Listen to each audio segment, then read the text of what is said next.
Harta dan perselingkuhan adalah salah satu alasan seseorang melakukan kejahatan dalam pernikahan. Seperti yang terjadi di Korea Selatan pada tahun 2019, ketika Lee Eun-hye berulang kali mencoba menghabisi suaminya Yoon. Eun-hye yang pada tahun 2002 terkenal sebagai gadis berbakti, setelah kisah pahit kehidupannya merawat orang tua berkebutuhan khusus, diliput oleh stasiun TV, ternyata bertumbuh dewasa menjadi pembunuh manipulatif dan materialistis. Wajah cantik hasil oplas menjadi kedok untuk menjerat para pria berduit. Kasus kali ini adalah permintaan dari Irin Sutomo 6174 dan Tulip Ungu 23. Mari sama-sama kita simak kasusnya.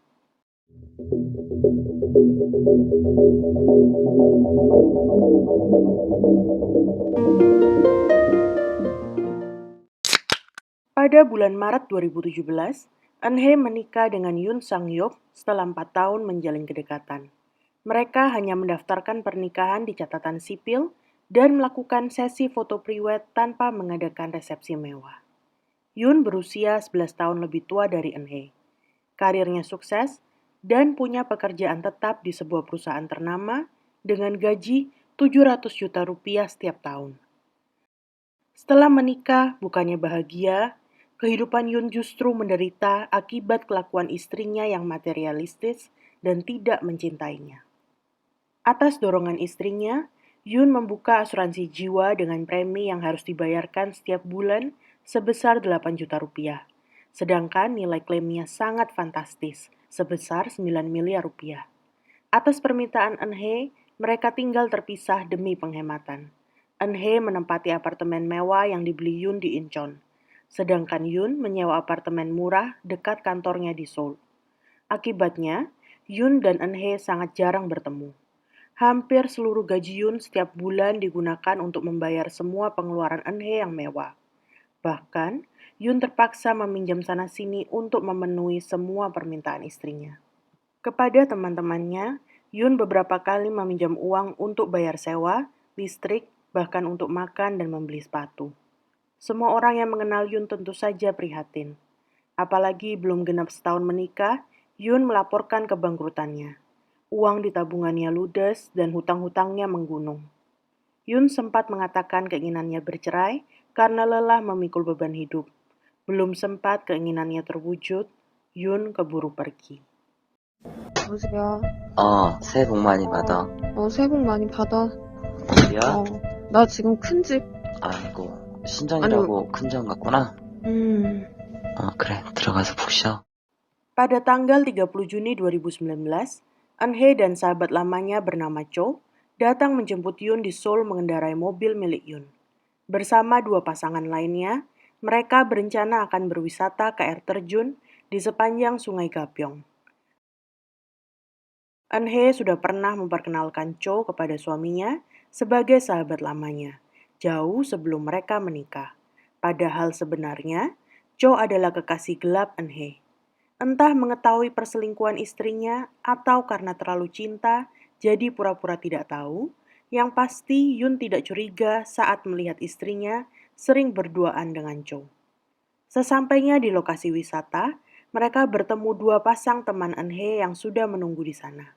Seharian mereka berenang dan bersenang-senang bersama. Sekitar pukul 8 malam, ketika hari sudah gelap, Yoon, Cho, dan seorang pria dalam rombongan mereka terjun ke sungai untuk berenang sebelum pulang.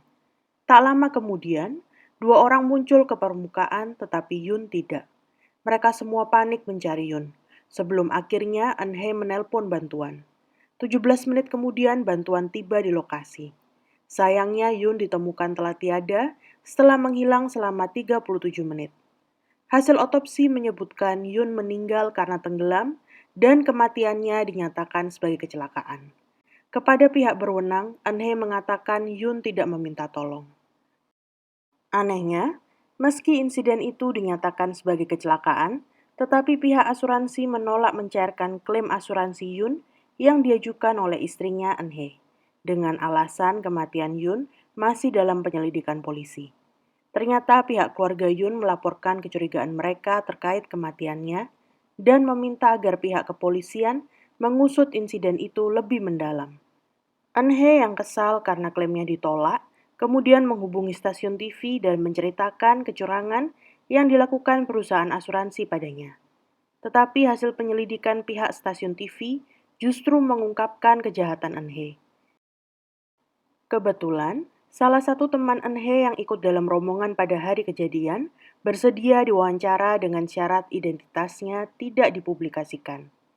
Dari penuturannya, terungkap bahwa sejak awal tiba di lokasi, Yoon sudah menerima perundungan keji dari mereka semua, termasuk Eun-hye dan selingkuhannya Cho. Keempat teman Eun-hye mengaku dihasut dan baru tahu bahwa Yoon adalah suami Eun-hye setelah kejadian. Semua orang tahu Yoon tidak bisa berenang, tetapi malam itu Eun-hye mengancam hingga Yoon terjun tanpa pelampung. Berbeda dengan pengakuan Eun-hye kepada polisi, ternyata Yoon sempat berteriak minta tolong saat mencoba menggapai sesuatu agar tidak tenggelam.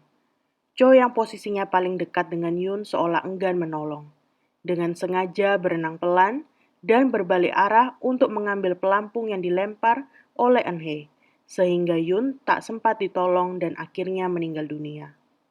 Pihak stasiun TV menemukan fakta bahwa asuransi jiwa milik Yoon beberapa kali sempat tidak aktif karena Eun-hye tidak membayar preminya. Anehnya, setiap kali diaktifkan, selalu saja terjadi insiden yang mengancam nyawa Yoon. Dia pernah mengalami kecelakaan saat bermain water sport di danau dan pernah hampir tiada karena keracunan makanan. Semua insiden itu terjadi setelah polis asuransinya diaktifkan kembali oleh Eun-hye, seolah memang sudah direncanakan. Yang paling mengerikan, kematian Yoon saat berenang di Sungai Gapyeong terjadi sehari sebelum batas akhir pembayaran premi sebelum polisnya dinonaktifkan. Hasil penyelidikan pihak kepolisian mengungkapkan sejumlah keterlibatan Eun-hye dan Cho di balik kematian Yoon seperti hasil investigasi pihak TV. Tak lama kemudian, Eun-hye dan Cho menjalani pemeriksaan pertama terkait kematian Yoon. Sejumlah media yang geram melihat kelakuan Eun-hye mulai menggali latar belakangnya. Diketahui sebelum Yoon, Eun-hye sudah pernah 2 kali menikah dan melahirkan seorang putri yang ditelantarkannya. Selama 4 tahun dekat dengan Yoon, Eun-hye juga sempat berhubungan dengan 2 pria lain. Salah satu mantannya meninggal dunia saat mereka berlibur ke Thailand. Pihak berwenang Thailand menyatakan kematian pria itu sebagai kecelakaan, sama seperti yang dialami oleh Yoon. Setelah itu, Eun-hye menikah dengan pria lainnya pada tahun 2014, namun pernikahan itu berjalan singkat. Bahkan agen asuransi Yoon adalah mantan pacar Eun-hye. Pada pemanggilan kedua, Eun-hye dan Cho mangkir dan langsung ditetapkan sebagai buron. Hingga pada tahun 2022, Eun-hye dan Cho ditangkap di komplek apartemen kumuh yang berada di pinggiran kota Seoul, di mana mereka selama 3 tahun bersembunyi. Meski tidak secara langsung menghabisi Yoon, tetapi Lee Eun-hye dan Cho Hyun-soo dianggap dengan sengaja menggiring Yoon ke dalam kematiannya. Keduanya didakwa atas pembunuhan, percobaan pembunuhan, dan penipuan asuransi. Lee Eun-hye akhirnya dijatuhi hukuman seumur hidup atas aksinya, dan Cho Hyun-soo sebagai kaki tangannya dihukum 35 tahun penjara. Jalan kehidupan Yoon Sang-yeop bagaikan serial drakor tentang kisah sedih pemuda sukses yang tidak beruntung dalam urusan asmara. Meski begitu, kematiannya menjadi akhir bagi sepak terjang Eun-hye si cantik berhati iblis, sehingga tidak ada lagi korban lainnya di masa datang. Sekian dulu kasus Weekly hari ini, sampai bertemu dalam kasus berikutnya. Dan terima kasih.